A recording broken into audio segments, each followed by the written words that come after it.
You know, is we're trying to keep the concepts, for today at least, around real estate teams and some of the strategies and issues they go through. I really like it when you guys bring in the topics, and a lot of you have been bringing them in lately. Not to mention I meet with you guys, my whole staff meets with you guys on a regular basis, on an ongoing basis, so I consistently hear what issues you guys are going through right now. And you tell them to me and you say we should talk about that. Now I love it when you bring them in. So if someone's in here right now that wants to bring something up, I love it when you bring them up. I love it when you bring them up. So you're my favorite if you bring up a topic that you want to discuss. We try to keep it concentrated on growth more than problems and issues as best we can. Just to let you know, we've got a lot of people in this room right now. There are brand new agents in here. There are agents that sell over $50 million in production in this room. We got quite a few that are some big lead agents of teams and members on teams that do $30 million, $20 million, all in the room with brand new licensees who have not closed a transaction yet, which I think is one of the coolest things that we have to celebrate around here, which I love. We got them from all over the city. We got people from out of the state in the room right now too, checking out what we do. So try to just do what we always do, and this should all go just fine. So, are my mic runners getting ready? Do they have a microphone to run around? Just so they know. We're gonna take it when they start talking. Okay, good deal. Okay, well, we're going to do that right pretty much now. So I'm going to leave that right there. So one of the things that I've been hearing from you guys, does anybody have an issue that they want to bring up pending right off the bat? It'd be great if you did. One of the issues I know you're all saying right now is it's getting into a heavy spring season. Quite frankly, the hottest spring that we have seen in a decade. So the market is shifting hard into a seller's market right now. So people are a lot more busy than they have been. Buyers are busy because they're having a hard time finding houses. Sellers are even busy because we're getting multiple counteroffers on every house. Then there's all the fighting that goes on that you didn't show my offer. And there's all that different drama that goes around with being busy. I can't find a house. You didn't present my offer. Blah, blah, blah, blah, blah, blah, blah. All over the place. So everything gets stressful right now at this time of the year. Right? It's that time. So what happens? Balls get dropped on the teams. We get anxiety because of all that stress. People are saying, I don't know if this is for me. I can't handle any more work. I'm way too busy. That happens right now, right? What else happens right now? Sacrifice lead gen time. Sacrifice lead gen time. 100% right. Sacrifice, microphone, man. See? So sacrifice lead gen time. That's right. There's no time to get business right now. We're just having a hard time servicing it, which is the death knell, right? That's what's creating a gap down the line. That's what, right now, that lead gen time is what's stopping your late summer, early fall production. Or marketing for that matter, whatever you're doing. Right? Is anybody having those problems? I see a lot of heads nodding on that. Anybody talk about specifically some of the areas of the problems they're having? Anybody that brave? Is anyone thinking about hiring someone now, or training someone on their team right now, or you are on a team right now? Always. And that's taking up a lot of extra time that you don't have right now. Yeah, always. Me too. Me too. All over the place, all the time. Right. So we talked about this concept. Here, you can write it. You'll do it better than me. Okay, so what are the three things we talked about in our staff meeting today? The first problem with being busy when you're busy and you're trying to let go of a problem to somebody else is, number one, you have to let go of it. And that's the hardest part for most people. Right, Jamie? Jamie's super busy. She's having to hire someone else, let go of a lot of her jobs to a lot of staff members, all at the same time. Right? So letting go of knowing what to let go is tough. Knowing when to let it go, because you don't have time, it's just faster if you get it done yourself. That letting go process creates a lot of stress. Okay? Then at the same time you're letting go, you have to then at the same time start training this person, which takes a lot more time. You have to spend the time to train, which you don't have time to do. Pat, you're going through this right now? A lot of you are. Right? So that's busy on them. Then you have to learn the new task you're trying to take on after you let go. The reason you're letting go is because you're trying to do something new over here. Maybe that's lead generate. Maybe that's hiring somebody else. Maybe maybe it's trying to block time for more personal time. Maybe it's trying to increase listing count. Whatever we're trying to do, you have to learn that new behavior. And so all of these three things at the same time take extra time. And I don't care who you are, whether you're the giver or the receiver on that, it's hard. And the teams that don't succeed, the businesses that don't succeed, are the ones that don't have time to do any of that. Well, I just need you to, I need to hire you right now. We're really busy. It's the busy time of the year. I just need you to keep up with me. That's a nightmare. That is not good leadership, right? So we have not gone backwards at all. All we're doing, so right now, if you are trying to let go of behavior at this time, in a perfect world we wouldn't be, but we all are, self-included. It's just the way it works. So at this point in time, we're going through all three of these issues at once. If you are trying to hire someone, trade someone, or even just let go of a certain part of your job to somebody else, right? So if you are a buyer's agent right now, you are busier than normal because it takes you twice as long to find a house for somebody right now. So what should a buyer's agent be doing here on a real estate team to give them more time? What should they be letting go of? Someone talk. The buyer? Buyer's agent. I need a runner. Buyer's agent on team. What is the exhaust valve on the calendar? Shows. Okay, so they're showing houses. But what parts of their job should they be letting go of? Paperwork, scheduling the showings. Administrative work, correct. Does everybody get this? Mm-hmm. Christina, I'm going to need the. We need more runners. You've only got We're going to work on this runner thing. I see that we did not plan it like that. We should have an extra mic. You don't need one for me. Do you have a mic back there, Jackie? No. This is the only one, So Brian. we have one mic. Okay. Well, let's run that and I'll talk louder. Okay, so then slide back to the buyer's agent. You're not going to have time to do that. So slide back to the buyer's agent profile. Should be in the PowerPoint presentation. You're going to have those two slides essentially this morning. There we go. Okay, that's wrong. Okay, so you don't need to worry about me. No one has to worry about my voice ever. It's loud enough. I worry about their voice. True story. So, in a buyer's agent scenario, what should a buyer's agent be doing right now? Showing houses, writing contracts. Right. So there you go. Edie Waters says, Edie, how many of you guys got under contract right now? Oh, well, I just know we did 32 in March. Right. 32 closed or under contract? So her I team haven't put looked at it. 32 contracts in. Monday through Friday, that's more than one a day. In fact, that's like 1.3 carry to one a day, right? So that's busy. And if you want to operate, that's someone who knows what they're doing. So she's saying they should be showing property, writing contracts, maybe going on inspections, and lead generating.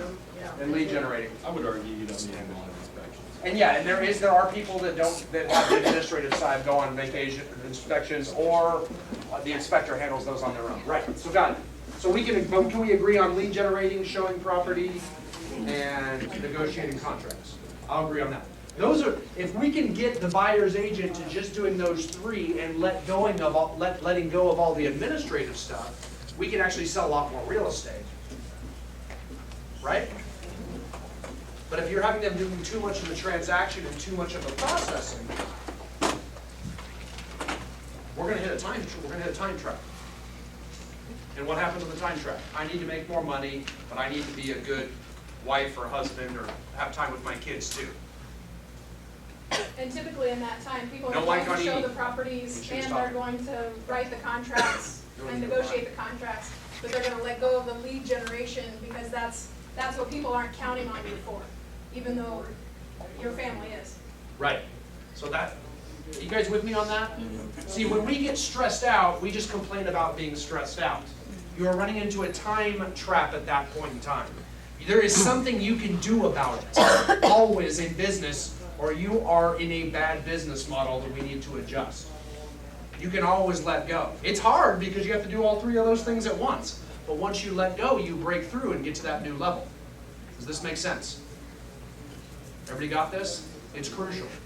So how many of you buyer's agents on real estate teams are not specializing? What could you be letting go to trust and do that uncomfortable thing, which giving a little bit of personal contact, a little bit of your control away to someone else? Right? because that someone else should be at a point, well, what happens with the someone else? What are some concerns there with the transaction coordinator, with the administrative assistant? What are some concerns that we might have then? They're gonna mess up the contract. Right? Or could they be overloaded? Yeah. They could be overloaded too. So play with that for a minute. Jamie, help me on this. This should sound just like us right now. They could be overloaded too. So is that an excuse not to take more than off the hunter's plate so that the hunters can sell more? What does the administrative assistant have to do too? Jamie, help me. Hire, Or get faster. leverage, and get Or faster. learn time management and let go of things as well. How about train? Train, right. Train others to do it for them too. Absolutely. See, everyone has to go through those 3 steps at the same time. Because someone's always learning while someone's always training. There's a trainer and a trainee, so it takes them time too. So when you first do this, and guys, now's the best time to do it from a learning curve factor, because you're busy as heck. I guarantee you, if Edie were to let go of, one task in a transaction, if it were to shift from one person to another person, at the end of 1 month at that rate of production, 35 under contract in 1 month, someone's going to be a master at the end of 30 days. So the learning curve's high, but it's going to be a very difficult month because someone's training and someone's letting go all month long. The balls are going to drop. It takes time to do both. It's brutal. A good leader, someone that grows fast, just puts their head down and gets through that process. And it's going to be painful and it's going to be difficult. Everyone on our staff does it 24/7. They're constantly learning new things and moving and getting production because we're a growth environment. It's terrible. Well, we That's were great forced to results. cross-train. I was gone a week, Natasha was gone a week, Becky's been gone the last week. And so, we did that with 3 of us in and out of the office. So we had to cross-train, force cross-train, and do that much at the same time. And it's been a brutal month. I'm gonna not kid you, but Yeah. they all went, wow, we made it. Let's do this again. It was fun. Right, that old ceiling that you broke through is now turning into the It's Edie this- Waters teams. What happens if you don't put 30 under contract in a month? That's It's gonna exactly feel right. weird, because you're now in shape. You're in shape. Anybody feel that way, where they can just handle more than they used to of a certain task? Absolutely. Sure. Pat, talk about that. Get over there to Pat. She's gonna need a mic. I can Yeah. tell you right now. Talk about how you're much right. more you can handle in the administrative role than what you could before now. Last year was sort of baptism by fire, and we made it through. So we're doing that again this year, but we brought on Marcia, our transaction coordinator. So she's being baptized in fire as well. And I have found out how much I know by sharing with her. So it's really kind of fun and awesome. You take an inventory of all the growth you've had over the last 12 months. It's Yeah. phenomenal, isn't it? Yeah, it really is. Well, Awesome. and in December, we closed 10 transactions, and we're like, wow, shouldn't we be busier? Because we felt like we weren't that busy, but yet we closed 10 transactions, and that was the most we've ever done in the last 5 years. And so, yeah, it's exciting. How many do you have under contract right now, Audra? Well, 22, but by the end of today, it'll be 26. 26 under contract today. How many active listings? We're at 26 now? 25? We closed 3 this week. Oh, yeah, we closed 3. I can't keep No track. big deal. 25 under contract. 20-something. 25 active listings. No big deal. So you're playing at that bigger clip now. And I'm not counting, I haven't looked at the spreadsheet in a while of how much GCI we're getting because I'm focusing on lead generation of what are we going to do for next month. There we go. Pat's For the letting go, Pat's first time, training, You've got yeah. people coming on, so you got someone learning. See, here's the deal. I'm sorry, what was your name? I forgot. Marcia. Marcia, we just met the other day. That's terrible, especially on video. But what happened is, Marcia, so Marcia's going to be really slow at first, right? Because she's learning everything for the first time. Here's where dot loop is, here's where CTE reports are, here's how to work the MLS for the first time, all that kind of stuff. So she's going to be really slow. But then give her a year, and she's going to be at Pat's speed. However, this real slow part, when you got 25 and 25 out there on pendings and active Worst time listings, of the year. yeah, so the whole team's gonna have to go through it. So that creates a level of tolerance, doesn't it, that has to occur. A leader has to really be a leader, not freak out during those periods. talking to myself on that one. He's looking at you, though. That one's actually more geared towards me. What we get into, what we, talk about over and over again is that success check mark. If we're here at this level and we're hitting up against that ceiling of, okay, this is as much as I can do without adding a human being to our business, we know that training that person, we're gonna go what first? We're gonna go backwards before we go forwards. So we're gonna be down here, this is where we were before. How long does that take to get just to back where we were before when training that person? 100 days. 100 days, 100 right. days. The first And 100 then days. we get to our next level in that process right here. But this is where people are like, this sucks. I hate leveraging because my business is going backwards. I don't feel like they're actually helping me. And so this is that stress time when you've got 25 contracts going, and you've got 25 listings going, where adding somebody and knowing that this is going to happen stresses you out. But then you get to go to that next level because you took that risk. You had the faith in the process and knew that if I hold my breath and we do this for 100 days, I get to go to the next level. Now, this doesn't need to actually just happen with a new hire either, does it? See, what I should be doing is looking at my buyer's agent job description, if I'm the buyer agent or the lead agent, doesn't matter, and say, what am I, the lead agent, still doing that's on this? Or administrative manager, look at the buyer's agent job description and say, what is the buyer's agent not doing, or what should I be doing to make sure that the buyer's agent's just doing this? This is a great time when you get stressed for time to pull out job descriptions and say, wait a minute, what am I not doing that's on this sheet? What are they doing that, as a lead agent, I'm looking at the administrative assistant job description saying, on this sheet of paper, is there anything that the lead agent has not let go of to the administrative assistant yet? Why is the lead agent still doing this stuff? I should be letting that go to them so they can learn and master it. Does that make sense? Everybody have that? This is the time when you don't think you have it to do it. And it's the least likely time you're going to do it. But this is when they learn fast, and it's tough. Christina just came through the 100 days with me, right? You just felt like you broke through recently, right? Okay. How hard was that first 100 days? Loud, I need a mic. It was really hard. I wanted to cry every day. Right. It was tough because you had to manage your time and you weren't getting stuff done and you were getting a lot thrown at you and you were slow at it all because you learned it the first time, right? Yep. Right. But how did it feel once you came out the other side? I felt like a rock star, man. Right. Right, because once you come out, once you break through, once you move from E to P and you actually stay with it long enough and you break through and all of a sudden it starts to feel like a habit, it's almost like you just got in shape. And you've had a massive amount of growth from that period. And then you have another one. Then you have another one, yeah. And then you start learning to get good at getting into that. First, Jamie, then Audra. So over to Jamie.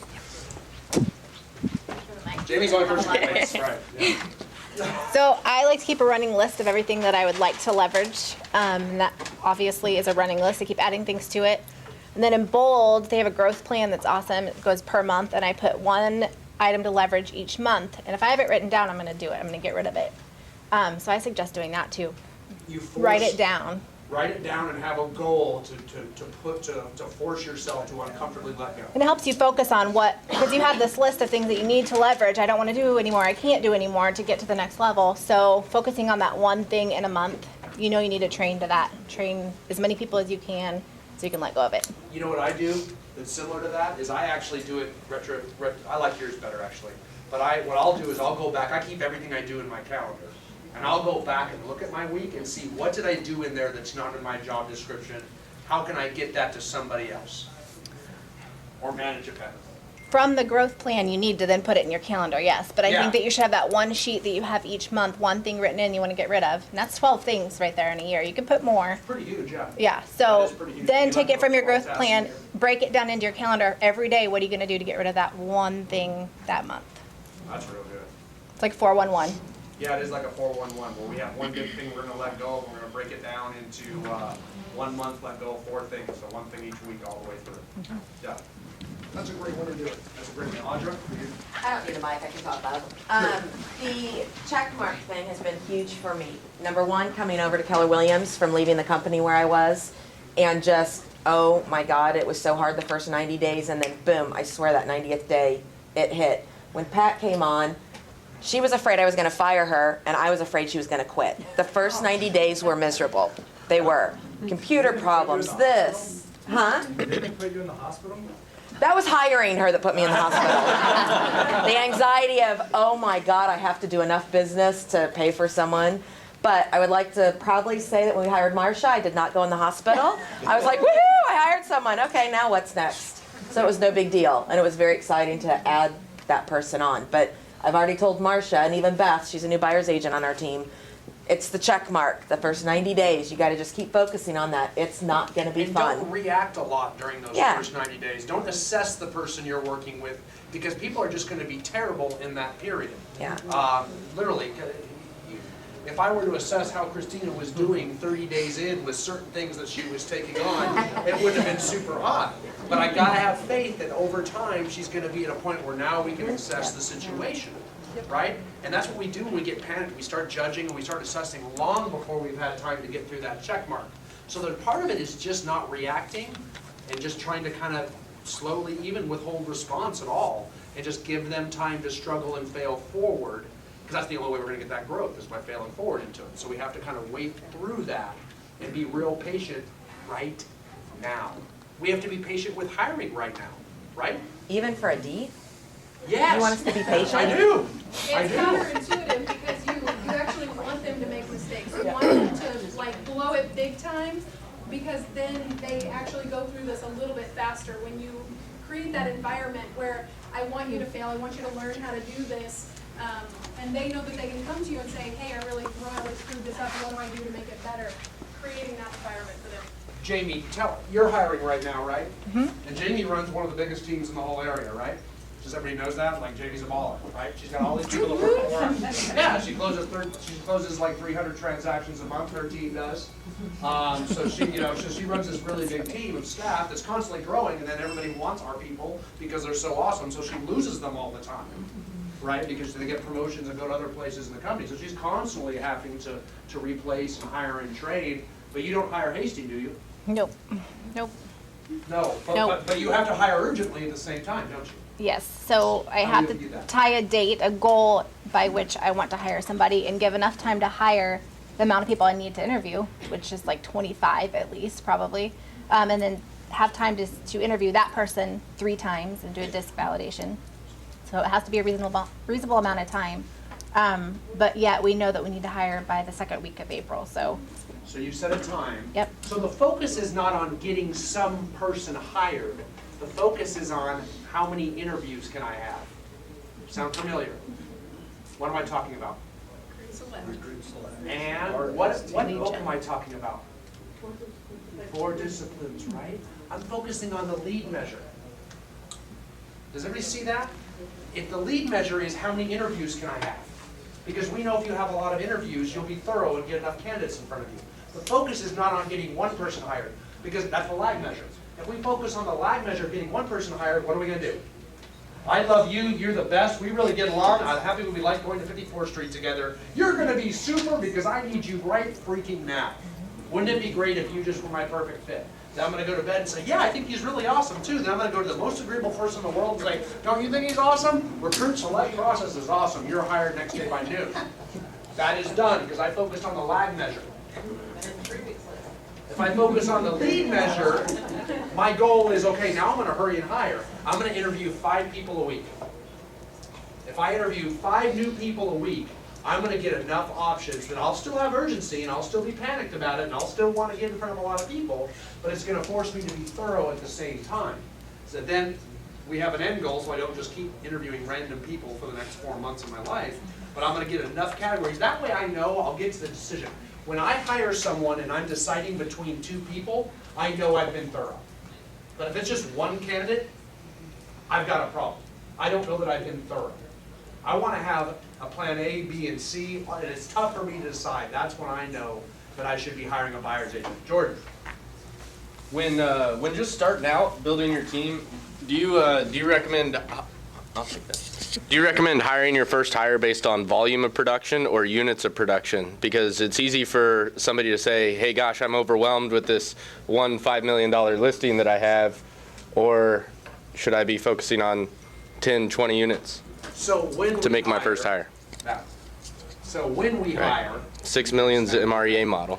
right, so what he's saying is when we make our first hire, is we know we try to hire based upon a model, right?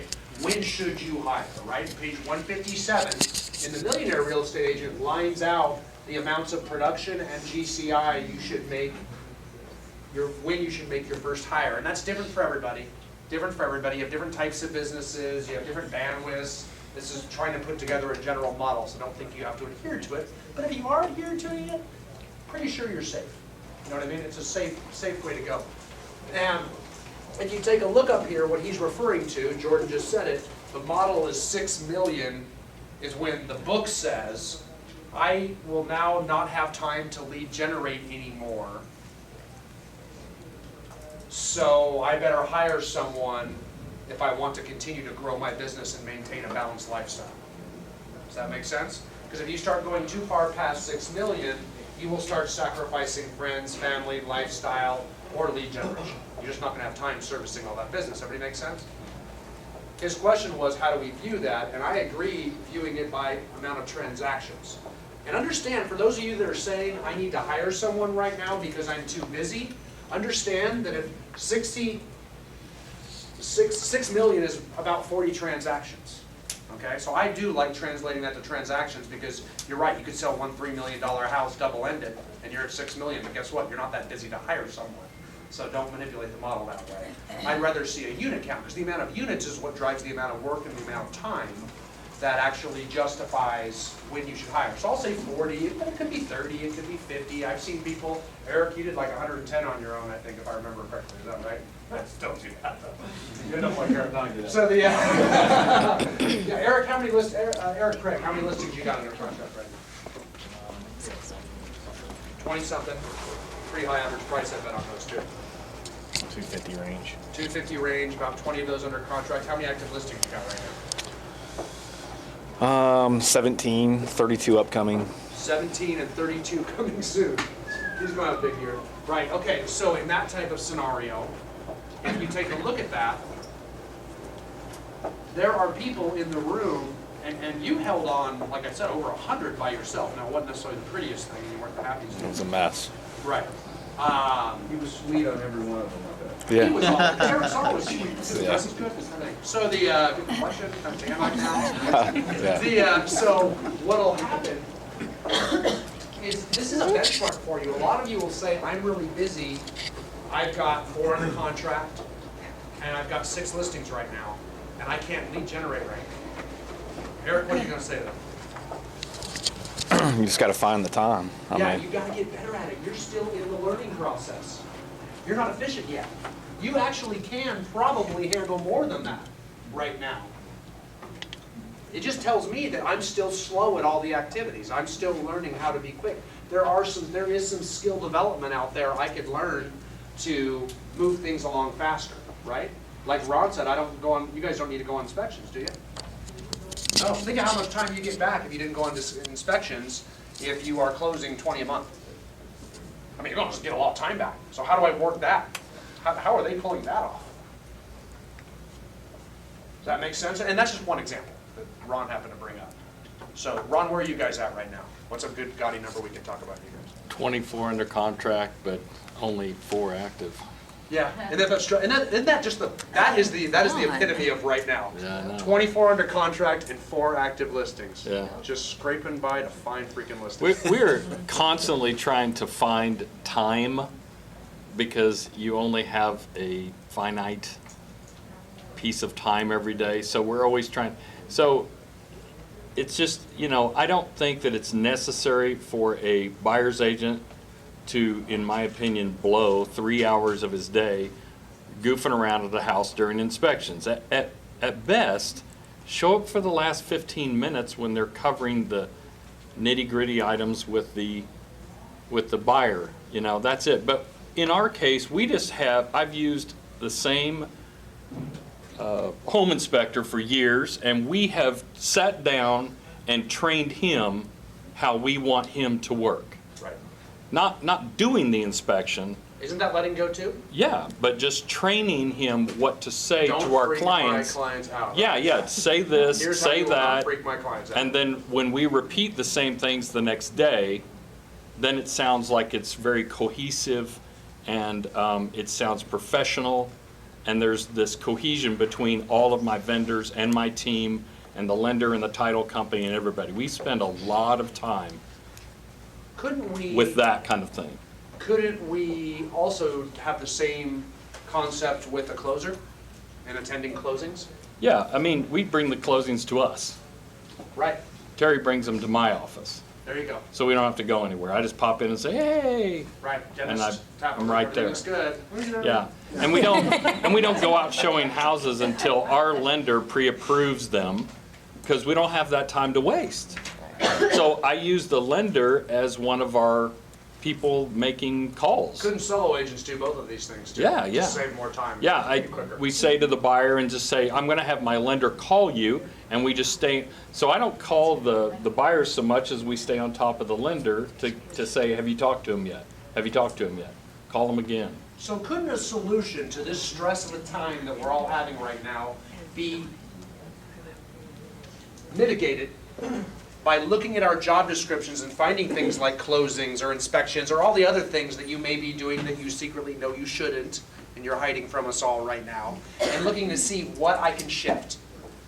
What I can shift. And yes, there is going to be shifting. If I shift closings to Pat, that's going to make Pat very busy for a while until she gets in the rhythm with it. So we have to understand that. But that's how Pat's going to master the role. So we have to allow for that growth.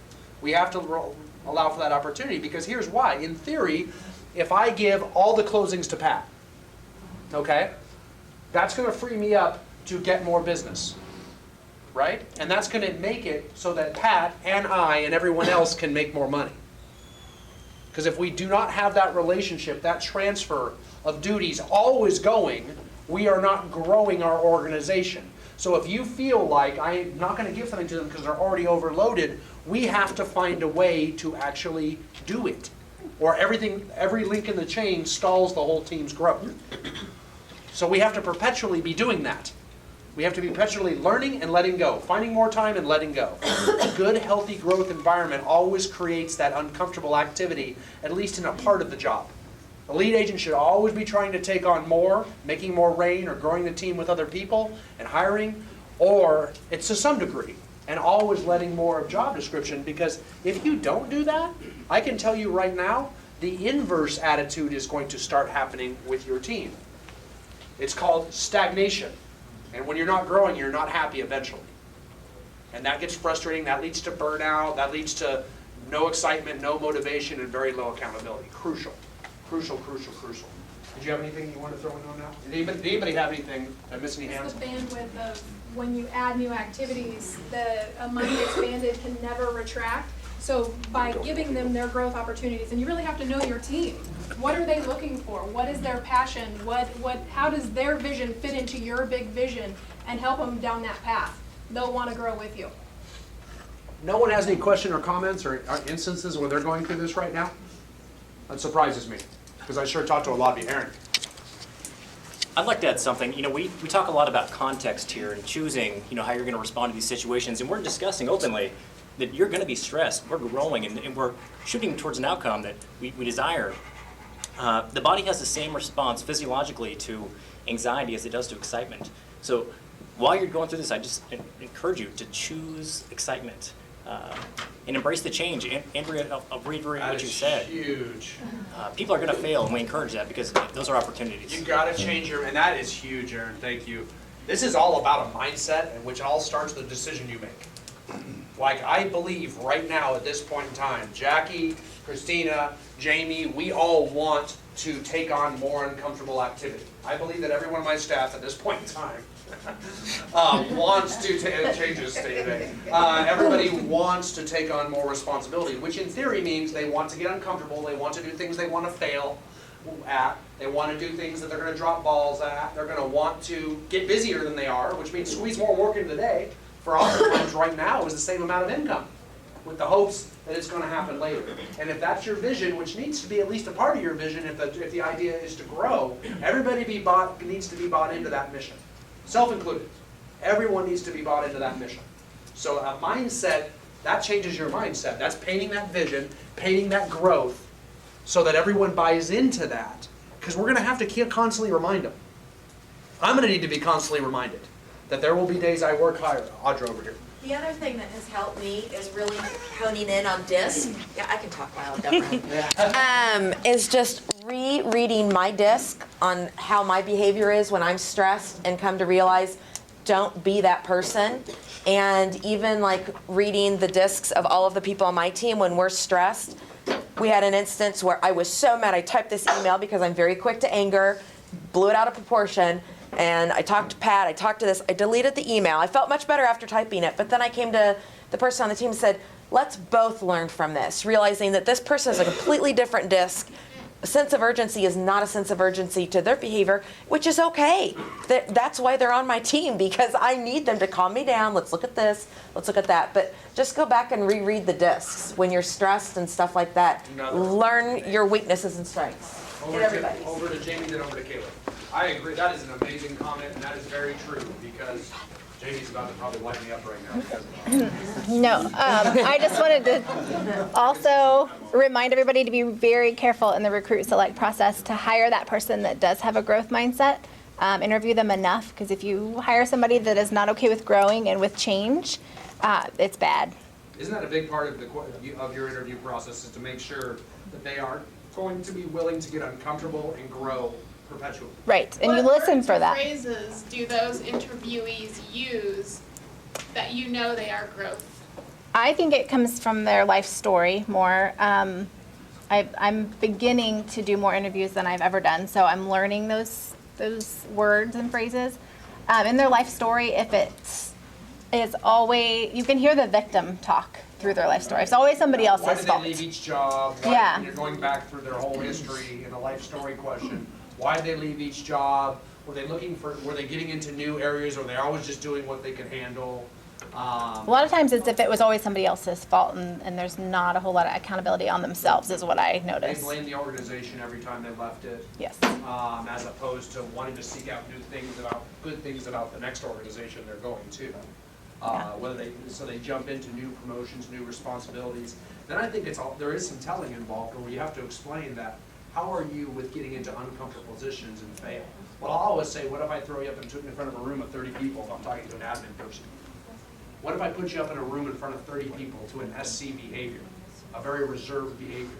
How they respond to that is never going to be positive, but there's different degrees of negative.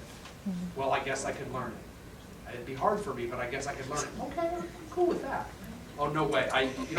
There's different, that ability to get into uncomfortable spaces is really what a growth mindset is. Do they want to learn? How much they talk about learning and responsibility as opposed to money.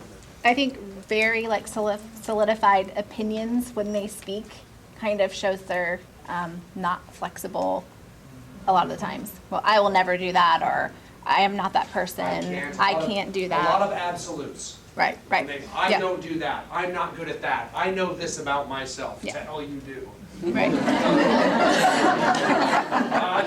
don't know crap. Wait till you read this test. And they're like, oh my God, I don't know anything. Right, yeah. And so say, trust me, we're all learning a lot about ourselves. So yeah, that absolutes. That would be my best, was when they speak of those absolutes. We got to start, I chip at those hard.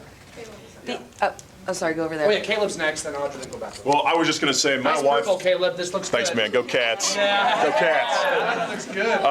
But my wife and I are just. You had to bring it when you came up here, didn't you? Well, I'm going to Manhattan tonight, so I got a benefit auction. But my wife and I are in the process right now of growing, and I think a real big benchmark for us is when our MAPS coach said to us last week, he was like, we had to fill that document out, how many days worked out of the first quarter. Out of 90 days, I was only off 8 full days on our calendar where we had absolutely nothing to be a family. And my wife had 8, I had 10. And that was a real pivotal moment for us, for excitement-wise. We've just been hammering the ground so hard that we just haven't been able to be, 1, husband and wife, and 2, just look at the stuff that we can leverage. Man, there's just so many opportunities. That was excitement for us, not only the growth minded, but to be a person again. You know what I'm saying? And that does happen. I mean, there's a very big component there that I will try to impress on all of you. Yes, you will be hammered down right now in a lot of cases, and it's not the difference between managing your balance in life. I hate that word, and you'll hear this from a lot of different people. The key is not trying to manage your time all the time. Time is unmanageable, okay? So every now and then you will have to put it down and work to get big results, but it's important to counter that back and take some time off. So it's not about always getting done at 6 o'clock every night or trying not to work. It's not necessarily that. Sometimes you will have to grind it, but then you got to reward yourself back. So it's a balance counterbalance game, as opposed to always maintaining a fine line. Like Eric, you just got back from out of the country, but you were grinding before that. So that is a more reasonable fight because you're never going to have the time issues solved. I'll just tell you right now, you're just fighting a losing battle on that one. However, you can do things to balance back. And that's important you keep that in check because it's myself included. Very Caleb, good. how fierce was your coach with you about having what you guys want, seeing where your future is? What did he say to you? I was actually getting ready to get on a plane and go knock him out. No, I'm kidding. He said to us on our call last week, he goes, I'm going on vacation this week coming up. He goes, if you don't have an offer out, because we started coaching with him just in January. And we were going over our numbers. We didn't think we were ready for an admin. He goes, listen, you could knock it out of the park. You just have to leverage. So the second week of January, he goes, you need to start, looking for an admin. We put it off, and this roller coaster's happening, right? 10 transactions closed. Oh, no listings. Oh, now we're here. Now 15 more. And it comes down to it. He said on April 14th, if you don't have an offer out or you don't have not hired someone on the 14th, he goes, I'm done talking to you. You can find somebody else to coach you because you ain't listening. This is a MAPS coach coming down on him that he decided to get. I remember when you talked about doing it. Yeah. Caleb's out of our Lee Summit office and he works with his wife. And they've only been working together for a relatively short period of time, right? 2 years. She's been in the business for 7 years. I was a lender and then got in after her business partner died. So they hit the roller coaster hard, and they just finally decided to leverage and start the recruit select process. And they've been grinding through that through the busy season, like many of you are too. So pretty awesome. But if you're not willing to be hard enough on yourself, you need to have a coach in place that is going to be ferocious with you and say, you have to do this, and here's my win. We were really hesitant to hire him. I mean, for a husband and wife, it's $1,200. At one time, we saw it as a cost. And we're like, man, this isn't going to happen. We had a good year last year. I've only been in the business last year 1 year. We did 40 deals between her and I. And then we're like, all right, let's just do this. We're going to take the next step. We've closed 25 through the first quarter. Which is awesome. And after that short period of time, how much did Bold help you too? Well, I took it twice. The first time I was closed-minded. Inside of 2 years. Yeah. Yeah, and then the second time I took it, Rob Daniels basically looked at me and he's like, you're arrogant if you don't hire a coach. You'll just get the same results you've ever gotten. He's like, that's cool. Yeah. I mean, if you want to live off $50,000 a year, that's cool. 25 closed first month, 2 years in. First quarter, 2 years in. So yeah, I like those results. But that takes a lot of uncomfortable activity. Oh, it's super uncomfortable. Yeah, you move into the business, you hire a coach, you start increasing those expenses, now you hire an admin. I mean, there's a lot of uncomfortable activity that comes with growth. So that's good that you're getting used to it now. You're starting off the right way. I saw another hand over here. Who was it? Didn't I see another one come up that I missed? Audrey. I was going to say something too. The recruit select class 2 years ago, I had just hired Pat and it was coming through, and I remember you saying, oh, you ought to take it. I'm like, well, why do I need to take recruit select? I already offered Pat the job. And I went ahead and took it, and kind of your comment of this is being an expense, that was an expense to me. Doing an AVA was an expense. I'm like, $250 to tell me who I am? I know who I am. Best $250 I've spent. Beth has taken it, Pat's taken it, and Marcia's taken it, and my other buyer's agent, Angela. I've paid for all of them. That all adds up. Over $1,000 right there for those people to take them. But it has helped us in making sure we're making the right fit. In fact, when we were hiring Marcia, I looked at her AVA and read it, and I'm like, oh my gosh, these are the recruit select said pick, your top 3 things. She had every one of my top 3 things on there, and wanting to learn, wanting to help, wanting to be part of a team. Really? Okay, awesome. But with her personality and Pat's personality, they probably wouldn't have told me that in an interview. That test showed that to me, but they didn't convey that much. Yeah, the process. See how you're actually leveraging development? What we're talking about is if we are going through that process, that 1, 2, 3, oh, that's your goal.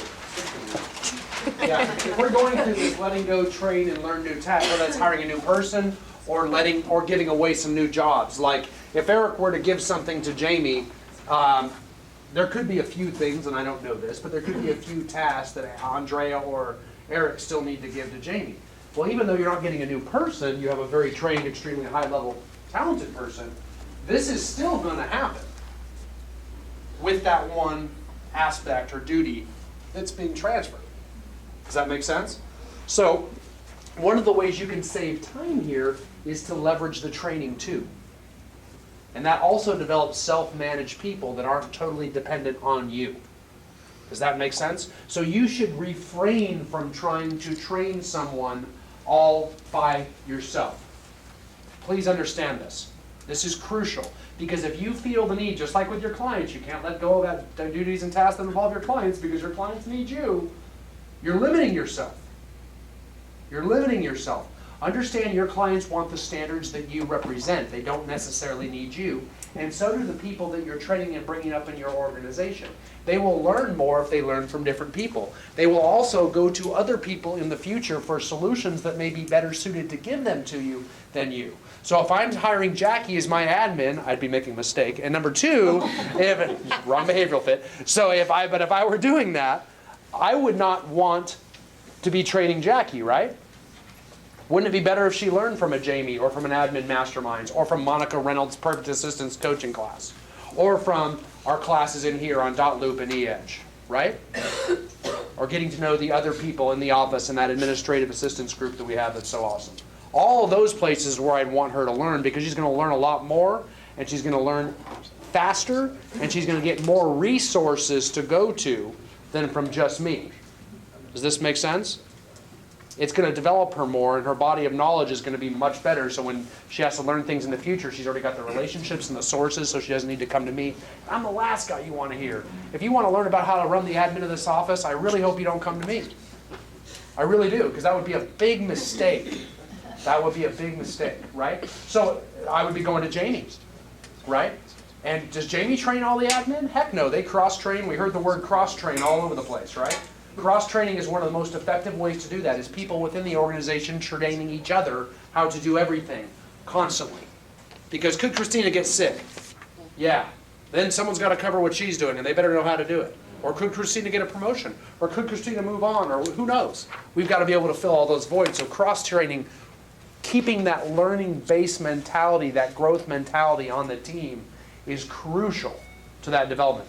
Right now, I'm in charge of quite a few team leaders, right? Or at least I'm in charge of. I'm working with a lot of team leaders. Andrea down in the Lee Summit, Mark in this office, Bobby up in St. Joe.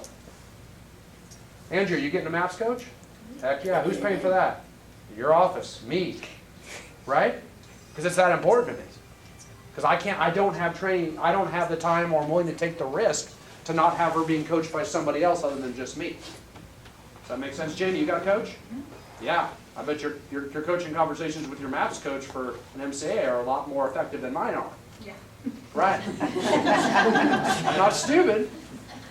Like, I don't know, just hit the button. I don't know. I don't know, no. I don't even know half the words you say are. So yeah, being confident in leveraging that, and to me, this Monica Reynolds Perfect Assistant is just absolutely phenomenal for an investment to bring people on that people love right now. With everything, if you're trying to think growth, don't think of I need to teach them that. It's who can I go to that can help develop them as well, or who can they go to that'll help develop them as well. That makes sense? So that'll mitigate the stress on the time right now if we roll through those. What are some other things, Jordan? I asked when to grow your team, but when should I, as an agent, get into coaching? When should you get into coaching? Anybody have any answers on that? Now. Caleb says now. Yesterday. Camelia says now. Okay, great. Assume I'm a new agent, just starting in this business. When should I get into coaching? Lead with revenue is our motto, I believe, right? So, MAPS coaching? yeah, MAPS coaching. Okay, so you want to get a MAPS coach. Yeah, How much does that cost? $1,000 a month. $1,000 a month. That's expensive. There's group coaching. So let's say with $1,000 a month. A lot of you are in MAPS coaching in this room too. Why? To grow. Now, we talk about, would you all agree that accountability is one of the hardest things to make you do? I mean, the most needed ingredient? Because we all know we should lead generate, right? Right? We all know that. And some of us even started to do it a few times. Right? The whole game becomes keeping doing it, right?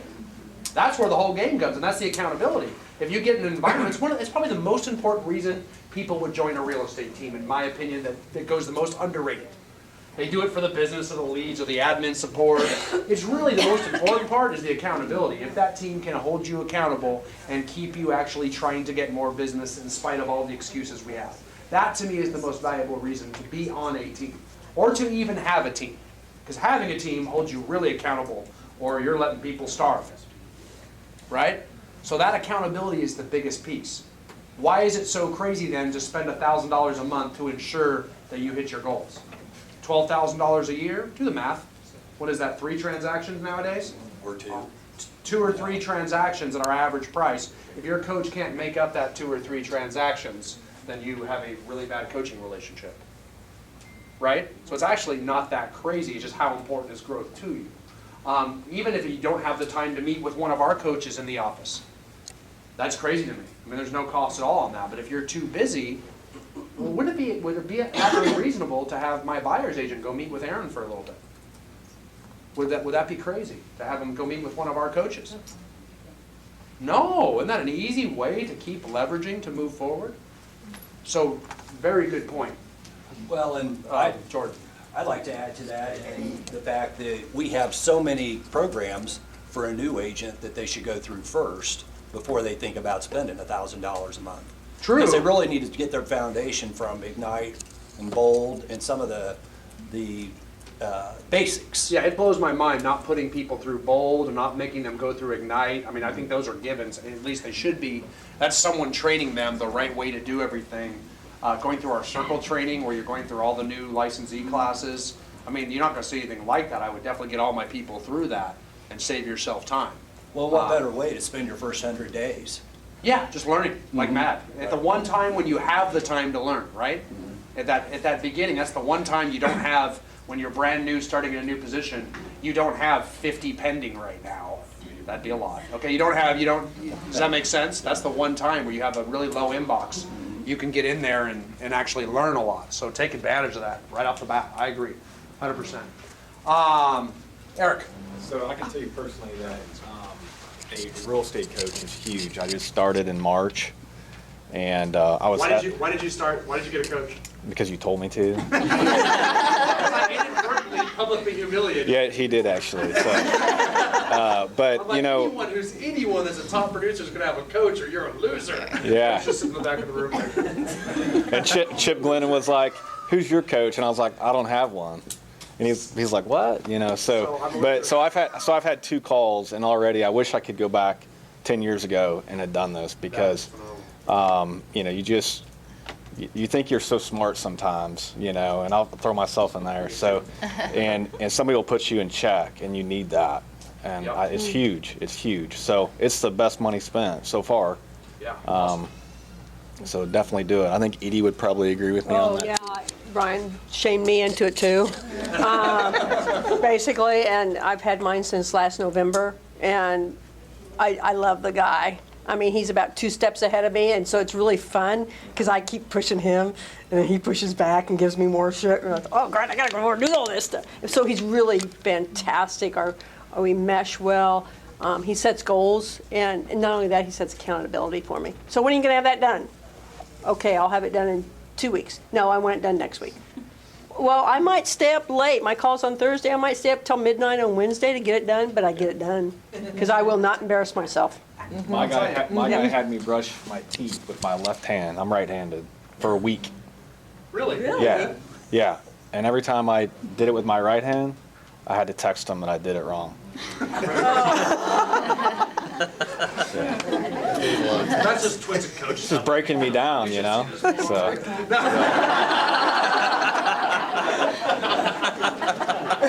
I know he's been sending me screenshots.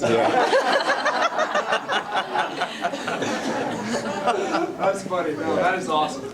No, and I tell you guys, success leaves clues, right? Success leaves clues. If you got all these guys, you hear all these people, Shannon, what does your business look like right now? You're probably off the chain. Massive chaos? Yeah, but good, but a lot of business, right? Yeah. Yeah.